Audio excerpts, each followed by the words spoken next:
통해서 영적 성장을 위한 조건이라는 제목으로 말씀을 좀 나누기를 원하는데요. 들어가기 앞서서 우리가 로마서 12장 2절 말씀을 한번 좀 띄워주시면 감사하겠습니다. 로마서 12장 2절 말씀 잘 아시는 말씀이죠. 너희는 이 세상에 동화되지 말고 오직 너희 생각을 새롭게 함으로 변화를 받아 하나님의 그 선하시고 받으실 만하며 완전하신 뜻이 무엇인지 입증하도록 하라라고 말씀을 하십니다. 정말 우리가 많이 인용하는 말씀이기 때문에 참 암송해도 좋겠다라는 생각이 드는데, 이 말씀 보게 되면 너희 생각을 새롭게 하라라고 말씀하십니다. 그러니까 우리가 구원받은 하나님의 자녀로서 우리가 그리스도 안에서 새로운 창조물과 피조물이 되었으니까 우리가 신분만 바뀌는 것이 아니라 생각하는 것, 추구하는 것, 우리들의 삶의 가치마저도 완전히 새롭게 변화되어야 된다라고 말씀을 하십니다. 근데 이 변화된다는 게 단순한 그런 결심, 결단을 말하지 않습니다. 우리가 늘 작심삼일이죠. 새해가 되면은 올해는 꼭 살을 빼야지 결심합니다. 그러나 늘 먹던 대로 먹습니다. 아무런 행함이 뒷받침이 되지 않죠. 근데 중요한 건 이 로마서 12장 2절 말씀이 너희 생각이 변화되어야 된다라고 말씀하시면서 그 밑에 이어지는 말씀이 뭐냐면은 은사에 대한 내용이 나옵니다. 그러니까 생각이 바뀐다는 거는 삶이 바뀌는 거를 말을 합니다. 우리는 머릿속으로 그렇게 해야지라는 걸로만 끝나는 게 아니라, 그렇게 말씀하시면서 그렇다면은 은사가 무엇인지 아냐라고 하면서 은사를 소개하세요. 섬기는 것, 가르치는 것, 권면하는 것, 결국에는 교회를 세우고 성도를 세우는 일들에 대한 구체적인 은사를 언급을 하십니다. 그러면서 이어지는 로마서 12장 11절 말씀 보게 되면 이렇게 말씀하시죠. 이를 게을리하지 말고 영이 뜨거운 가운데 주를 섬겨라라고 말씀하십니다. 그러니까 결국에는 생각이 바뀐다는 것은 우리들의 삶이 바뀌는 것을 말씀을 하십니다. 그러니까 우리가 어떠한 말씀을 들었다면은 그 말씀에 동의가 되고 믿음이 생겼다면 그 믿음으로 말미암은 행함이 반드시 나타나야 된다라고 가르치고 계십니다. 그래서 예수님께서도 이렇게 말씀하셨습니다. 마태복음 7장 21절 말씀 보게 되면 내게 주여 주여 하는 자가 다 하늘의 왕국에 들어가지 아니하고 오직 하늘에 계신 내 아버지의 뜻을 행하는 자라야 들어간다라고 말씀하십니다. 우리가 항상 성경을 볼 때 딱 현미경처럼 어떤 한 부분만 볼 것이 아니라 그 전후 문맥을 보면은 그 의미가 더 풍성하게 우리에게 다가오게 되는데, 이 마태복음 7장 21절 말씀을 하시는 전후를 보게 되면 예수님께서 한 가지 비유를 드십니다. 그게 무슨 비유냐면 좋은 나무가 좋은 열매를 맺고 나쁜 나무는 나쁜 열매를 맺는다. 그러니까 그 나무가 어떠한 나무인지를 알려면 다른 거 보지 말아라. 어차피 다 자라면 나무처럼 생겼고 다 풍성한 잎을 맺는데, 결국 그 나무가 사과나무인지 배나무인지 감나무인지 알 수 있는 것은 그 결실의 계절에 왔을 때 어떠한 것을 맺느냐를 통해서 우리는 이 나무가 참 좋은 나무였는지 어떤 나무인지 알 수 있다. 결국에는 계속적으로 주님께서도 행함을 강조하고 계십니다. 구원은 은혜로 받는 것이지만 우리가 받은 그 구원에 대해서 이 이후의 삶은 우리가 정말로 적극적으로 그 은혜에 합당한 삶을 살아야 함을 우리에게 말씀하고 계십니다. 그래서 참 우리가 예수님을 믿었음에도 불구하고 우리들의 삶이 어떠한 변화도 나타나지 않는다면, 우리가 오랜 시간 신앙생활을 해왔음에도 불구하고 우리들의 삶에 어떠한 성장도 나타나지 않는다면 참 얼마나 무가치한 시간인가, 얼마나 우리가 낭비한 시간을 보냈을까. 이게 사실 열매로서 우리들의 삶이 드러나지 않는다면 사람마다 다 차이는 있겠지만 아무런 열매가 없다. 그러면 이제 가짜라는 겁니다. 가짜. 야고보서 2장 17절에 이렇게 주님이 말씀하시죠. 이와 같이 믿음도 행위가 없으면 그것만으로는 죽은 것이다 라고 말씀하십니다. 이게 오늘 본문과 빗대어서 설명을 하면 이스라엘이 완전 망했습니다. 물론 지금 돌아왔죠. 근데 돌아오기 이전에는 완전 다 망해버렸습니다. 모든 것이 다 무너져 내렸죠. 근데 이스라엘 백성은 하나님의 자녀들입니다. 하나님의 자녀는 천지를 주관하시는 하나님께서 보살피시고 돌보시고 지키시고 구원해 주신다는 약속을 보장받은 민족이죠. 그런데 그들이 이방 나라에 의해서 모든 것이 완벽하게 다 진멸됐어요. 아무것도 남지 않았고요. 모든 것이 수탈당했고 노예, 포로의 삶을 살기까지 합니다. 이름에 걸맞지 않은 결과를 맞이하는 거죠. 그렇다면 하나님께서 그들에게서 떠나셨냐? 그렇지 않습니다. 하나님은 여전히 그들 위에, 그들 가운데 하나님의 일을 열심히 신실하게 묵묵히 수행해 가고 계시지만 하나님의 백성들이 그들의 삶의 고백과는 무관한 삶을 살았습니다. 말로는 주여 주여 했지만 그 고백에 합당한 삶의 모습이 그들의 삶에 어디에도 드러나지 않으니까 하나님께서 그들의 삶에 개입하시고 간섭하시고 역사하실 수 있는 기회가 없으셨습니다. 그러니까 이방 나라가 그렇게 쳐들어와도 그냥 그들이 다 무너지고 다 빼앗길 수밖에 없었던 것이죠. 그래서 이스라엘 백성들이 이제 돌아오고 나서는 철저하게 깨닫습니다. 왜 우리가 무너졌는지, 왜 우리가 빼앗겼는지, 왜 우리가 그렇게 계속해서 뒤로 밀려가는 후퇴하는 신앙생활을 살아왔는지를 깨닫게 되면서 그들의 생각과 그들의 관점과 그들의 삶의 양식이 변화되기 시작합니다. 오늘 본문 느헤미야 8장 3절 말씀 보게 되면 우리가 읽지는 않았습니다만 느헤미야 8장 3절 말씀 보게 되면 후반절에 이렇게 되어 있죠. 온 백성이 율법책에 귀를 기울였다라고 말을 하고 있습니다. 그러니까 그전에는 어떠한 삶이었다는 걸 말해주죠. 율법책, 하나님의 말씀에는 무관한 삶을 살아왔다라고 말하는데 드디어 성전과 성벽이 세워지고 나면서부터는 내가 어디에 초점을 맞춰야 되나, 내가 무엇에 내 삶의 중심을 둬야 될까라는 그 중요성을 그들이 깨닫기 시작을 합니다. 그렇기 때문에 결국에는 좀 이스라엘 백성들이 내가 어떻게 해야 이전과 같은 삶을 답습하지 않고 내가 조금 더 변화될까, 내가 성장할 수 있을까, 그들이 고민했다라는 겁니다. 야고보서 1장 22절 말씀 보면 이런 말씀이 있는데요. 내가 보거니와 믿음이 그의 행위와 함께 일하고 행위로 믿음이 완전하게 되지 않냐. 그러니까 우리가 그동안 주님을 믿어요라고 했는데 삶의 행함이 동반되지 않으니까 내가 아무리 하나님을 믿어도 내가 마주한 현실은 너무나도 처참했던 것입니다. 근데 하나님께서 약속하셨잖아요. 너희가 나를 부르고 나를 찾고 내게 오면 너희를 지켜주신다. 근데 생각해 봤더니 내가 하나님께 돌아간 적이 없는 거예요. 내가 하나님을 부른 적이 없는 거죠. 내가 하나님을 찾은 적이 없었던 것 같은 거예요. 그러니까 이스라엘 백성들이 깨닫습니다. 내가 돌아가야 되는구나. 찾아야 되는구나. 하나님이 계신 걸 알면서도 내가 돌아가지 않았던 내 믿음에 대해서 스스로 반성하기 시작하면서 그들의 삶의 방향이 이제 돌아서기 시작합니다. 성경에서 이 돌아선다는 것을 회개한다라고 말을 하죠. 우리 성도님들 회개하시나요? 우리가 참 회개 많이 하죠. 그러나 우리의 회개는 회개가 아닙니다. 후회일 뿐입니다. 우리의 삶이 돌이키지 않으면, 이전과는 다른 삶의 방향으로 나아가지 않는다면 그거는 후회지 절대로 회개가 아닙니다. 자, 그렇다면 무엇이 이스라엘 백성들을 이전과 다른 모습으로 그들을 성장시켰는가? 오늘 두 가지를 좀 살펴보기를 원하는데, 첫 번째로 우리가 살펴볼 것은 우선순위를 바로 세워야 한다라는 겁니다. 우선순위를 바로 세워야 된다. 이 느헤미야 8장은 무너졌던 예루살렘 성벽이 완성된 직후의 상황을 우리에게 보여주고 있습니다.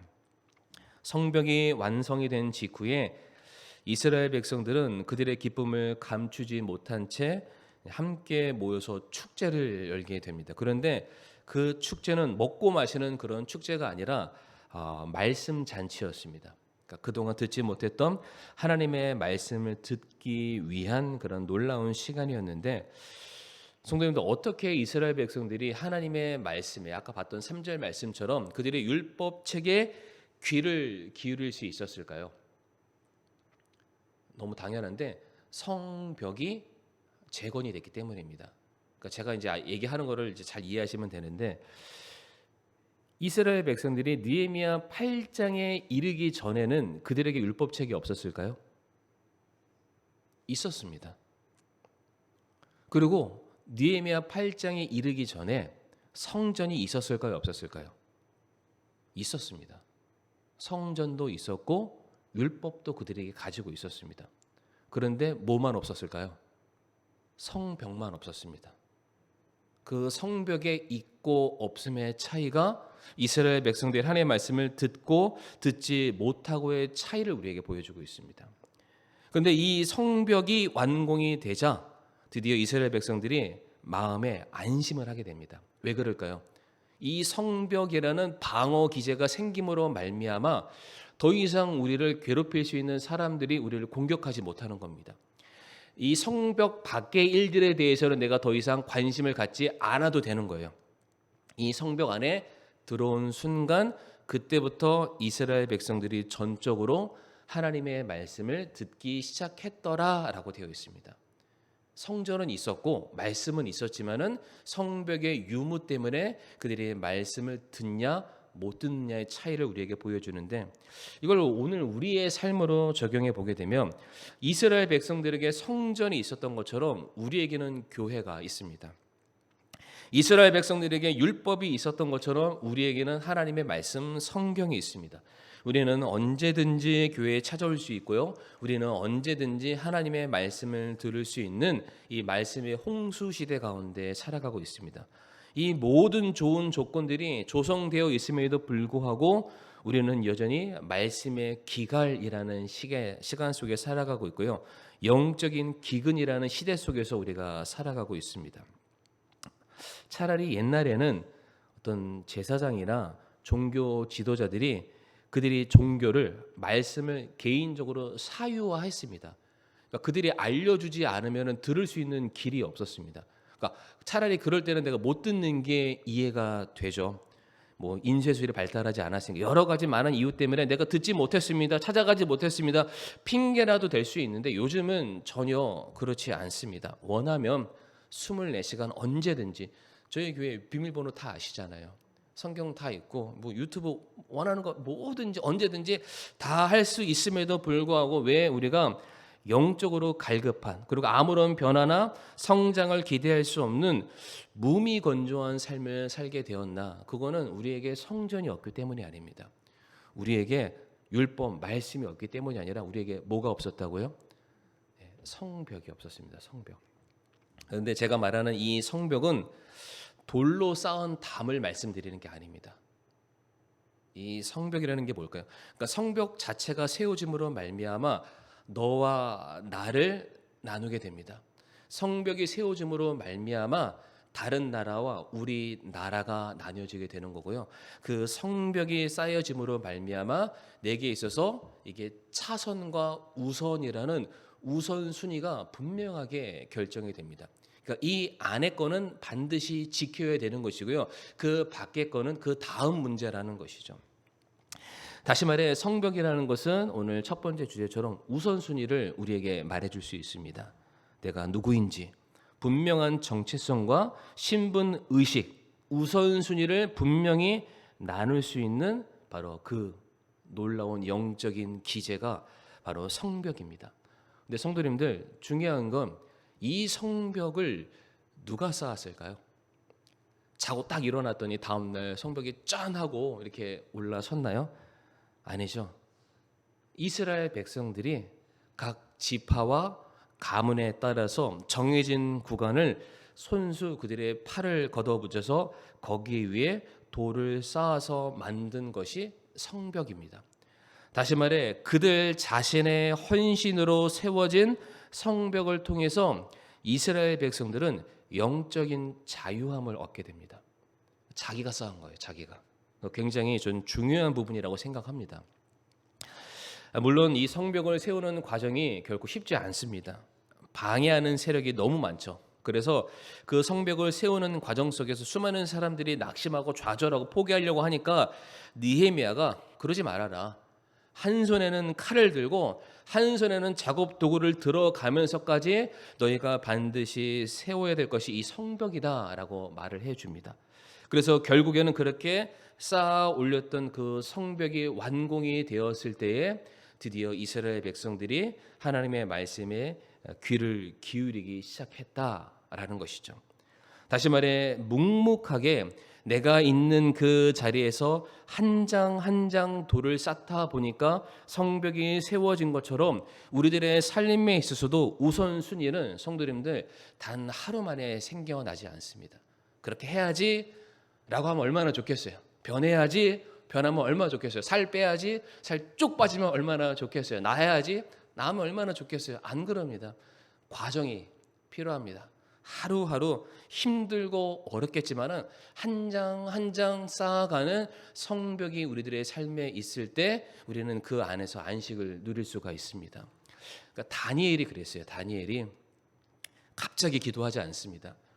늘 하루 3번 빠짐없이 기도했던 게 있으니까 그를 향해서 시기와 질투와 위협과 죽음의 위험이 그에게 다가온다 할지라도 다니엘은 늘 습관에 따라서 하던 대로 기도했기 때문에 그가 어떠한 환경 속에서도 하나님을 향한 그 구원의 끈을 놓치지 않을 수가 있었던 것입니다.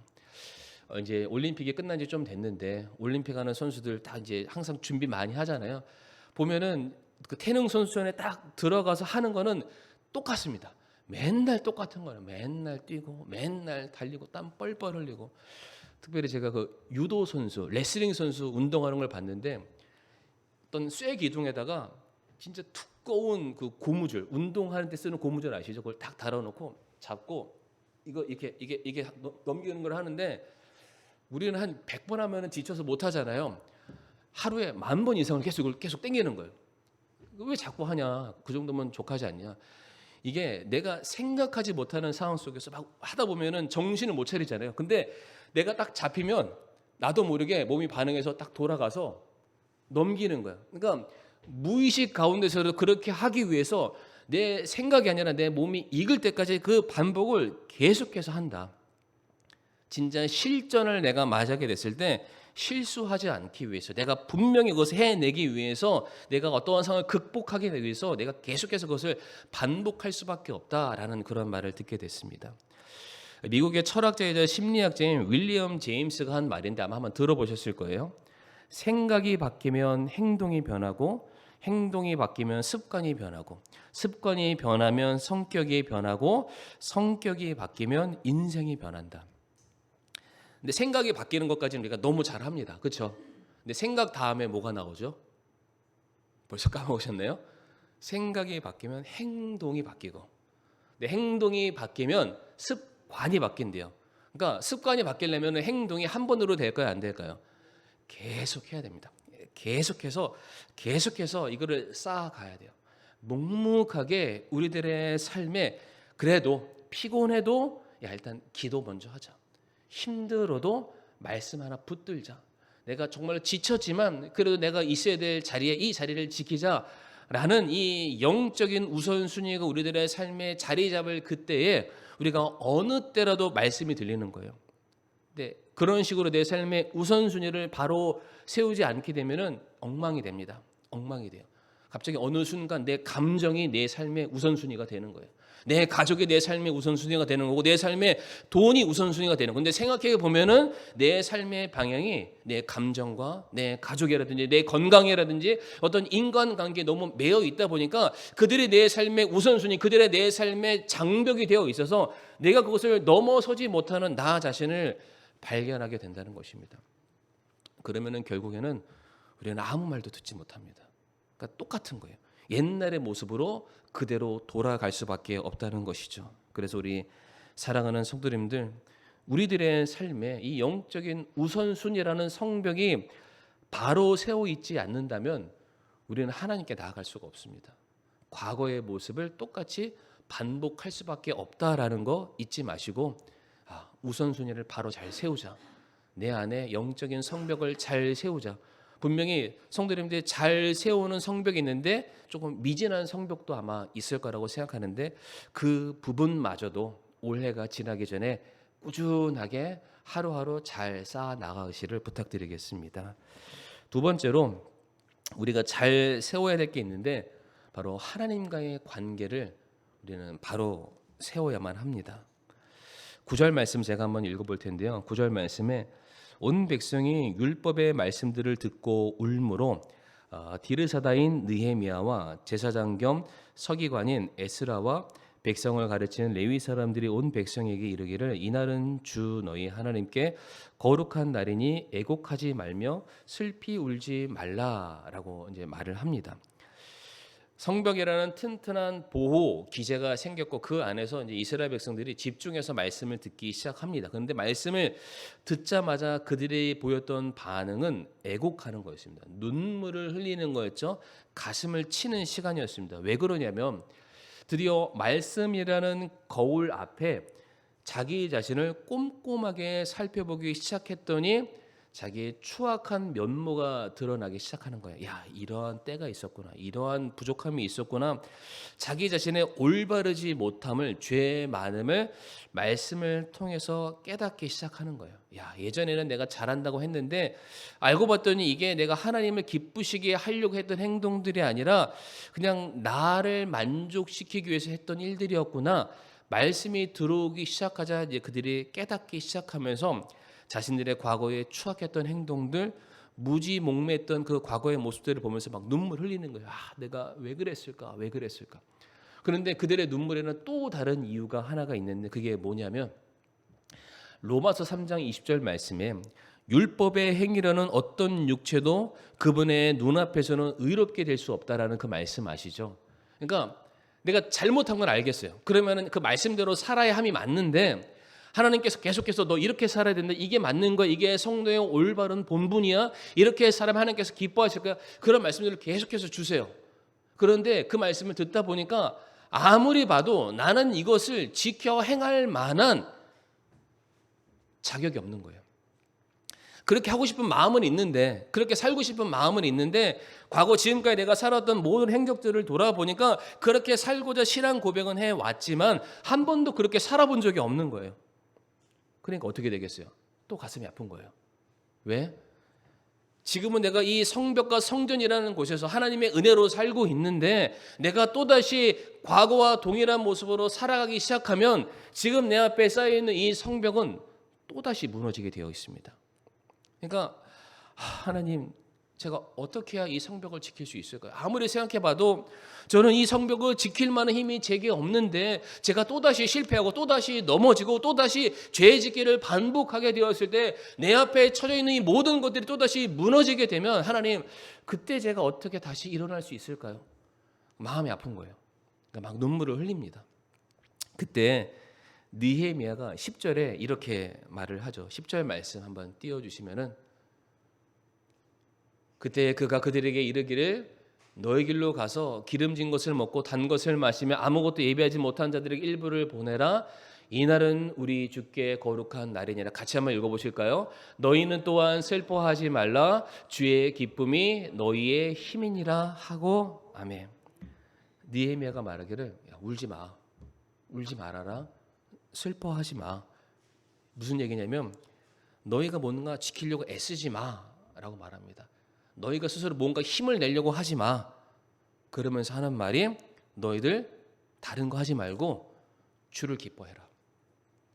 주를 기뻐하는 게 너희의 힘인 거를 알아라 라고 말을 합니다. 근데 성도님들 오늘 말씀에 꼭 이거 좀 체크 좀 해주세요. 주의 기쁨이 너희의 힘이라고 되어 있잖아요.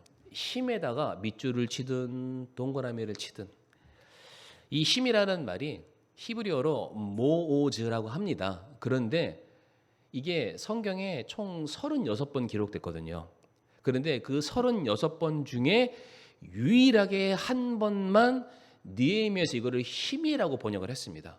그런데 원래 이 단어는 어떠한 뜻이었냐면 밑에 꼭 쓰세요. 요새, 피난처, 성읍이라는 뜻입니다. 원래 뜻이. 근데 왜 느헤미야에서만 이것을 힘이라고 번역했는지는 모르겠어요. 원래 뭐라고 힘이요? 요새, 피난처, 성벽.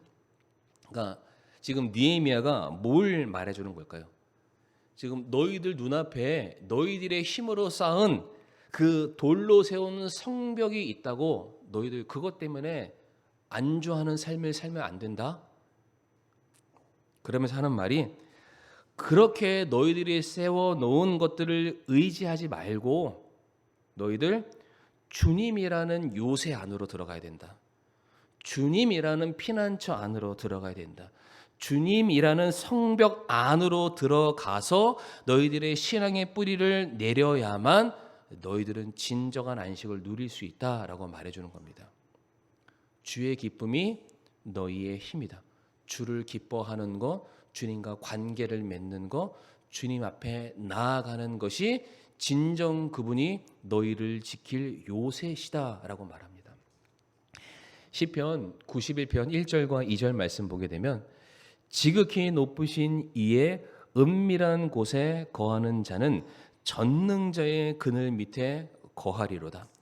내가 주에 대하여 말하기를 그분은 나의 피난처요 나의 요새시요 나의 하나님이시니 내가 그분을 신뢰하리라 하리로다. 아멘이시죠? 전능자의 그늘입니다. 그러니까 그분의 품 안에 들어가면 모든 것이 안전하다. 근데 중요한 건 이 시편을 누가 썼을까요? 라입니다. 이 시편 누가 썼을까요? 퀴즈입니다. 누가 썼을까? 모세가 썼습니다. 모세가. 근데 모세면 당연히 쓸 수 있지 이렇게 생각하시겠잖아요. 근데 성도님들, 모세가 그에게 요새가 있었나요? 모세에게 성벽이라는 게 있었나요? 없습니다. 모세가 하나님께 전적으로 붙들려서 그가 사역했던 그 모든 시간은 광야였습니다. 광야에서 그들이 칠 수 있는 것은 텐트밖에 없었습니다. 그런데 모세가 말하는 거죠. 내가 하나님과 함께 있었다. 전능자의 그늘 아래에 있었다. 그분이 나의 피난처였다. 나의 요새였다. 나의 산성이었다. 나를 지키는 성벽이셨다. 그러니까 실제로 모세는 40년간 광야에서 장막치는 나그네 인생을 살았지만, 그래서 반평생 하늘을 이불 삼고 땅의 돌을 베개 삼아 사는 그런 삶을 살았지만, 마치 엄청난 성벽과 성곽으로 이루어진 난공불락의 성 안에 살고 있는 사람처럼 말을 했어요. 왜 그러죠?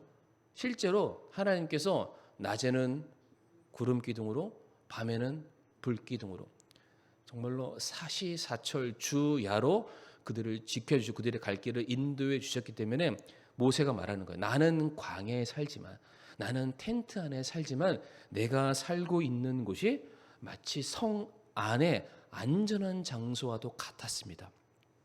오늘 느헤미야가 정확하게 그 얘기를 하는 겁니다. 너희가 세운 성벽을 의지하지 말고 주님이라는 성전 안으로 들어가라 라고 말씀해 주죠. 그래서 이어지는 시편 91편 4절 말씀 보면은 이렇게 말합니다. 그분께서 자신의 깃털로 너를 덮으시리니 내가 그분의 날개 밑에서 그분을 신뢰하리로다. 그분의 진리가 너의 큰 방패와 작은 방패가 되리니. 하나님께서 친히 우리가 받아야 될 모든 고난과 고통과 재앙과 심판을 몸소 다 받아주시겠다. 우리가 그분 안에 들어가면 된다는 거죠. 우리가 다시 돌로 싸울 필요가 없다라는 겁니다. 우리가 주님 안에 들어가면 주님이 대신해서 우리를 위해서 십자가에 올라가서 모든 죄의 짐을 담당해 주시겠다라고 말씀하시죠. 시편 91편 7절 말씀 보게 되면 1000명이 내 곁에서 10,000명이 내 오른쪽에서 쓰러질 터이나 그것이 내게 가까이 오지 못한다. 10,000만인이 너를 둘러친다 할지라도 높음이나 깊음이나 다른 어떤 창조물이나 능히 우리를 그리스도 주 예수 주 안에 있는 하나님의 사랑에서 끊어놓지 못한다. 수많은 사람들이 내게 와서 나를 끌어당기려고 나를 속상하게 만들고 나를 낙심하게 만들고 정말로 죽을 둥 살 둥 내 마음의 모든 것도 힘들게 하지만 내가 주 안에 있으면 주님께서 그 모든 것들을 다 끊어주시겠다라고 말씀하시죠.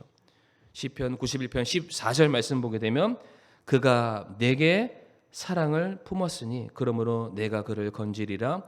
그가 내 이름을 알았은즉 내가 그를 높이 세우리라. 하나님께서 우리를 세워주시겠다.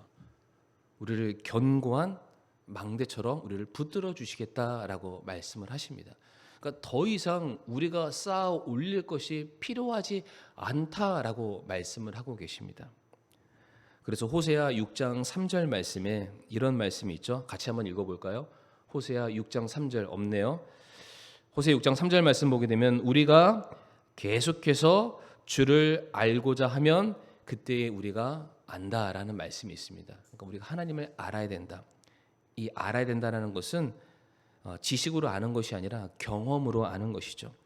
마치 결혼한 부부가 서로를 아는 것처럼 하나님을 정말로 안다는 것은, 하나님을 나의 삶으로 안다는 것은 뭘 말할까요? 내가 계속해서 어떠한 상황 가운데서도 하나님을 떠나지 않는 것, 말씀에 기대어서 계속해서 죄와의 싸움을 포기하지 않는 그러한 사람들, 그러한 사람만이 말씀의 의미를 더 알게 되고 하나님의 은혜 가운데 자라날 수 있게 되는 것입니다. 우리가 이 말씀 좀 같이 한번 읽어볼 텐데요. 베드로후서 3장 18절 말씀 같이 한번 읽어보실까요? 시작. 오직 은혜 안에서 자라고 우리 주 곧 구원자 예수 그리스도를 아는 것에서 자라라. 그분께 영광이 이제와 영원토록 있기를 원하노라. 아멘. 과거 한순간 우리가 주님을 사랑했던 그 기억만으로, 그 경험만으로는 우리의 믿음을 지켜낼 수가 없습니다. 그러니까 오늘이라는 삶에 우리는 주님이라는 피난처 안으로 들어가야만 합니다. 주님이라는 구원의 반석 위에 우리의 믿음의 재단을 쌓아 올려야만 한다는 것이죠.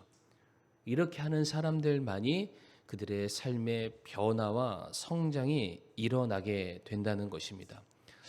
우리 성도님들 말씀을 마무리하면서 영적인 성벽을 우리 좀 잘 세우고 계십니까? 삶의 우선순위가 정말로 하나님 말고는 모든 것들은 다 차후의 것으로 그렇게 잘 삶의 우선순위 선을 잘 긋고 계십니까? 이것을 잘만 해도 우리들의 삶의 변화는 반드시 일어나게 되어 있습니다. 그리고 또 하나 우리가 주를 기뻐하는 것, 우리가 주님만을 내 삶의 유일한 안식처요 피난처로 여기는 그 믿음, 그래서 그 주님을 더욱더 가까이 나가는 것, 하나님 외에 다른 것들을 우리가 기뻐하지 않는 것, 하나님의 생명 다해 사랑하고 그분의 그늘 안에 거하기 위해서 전적으로 내 모든 것을 다 드리고자 하는 그러한 마음이 우리에게 있을 때 바로 거기에서 우리들의 삶은 한 걸음 더 자라게 될 것이고 변하게 될 것이고 열매 맺게 될 것을 믿습니다. 이 시간 다 같이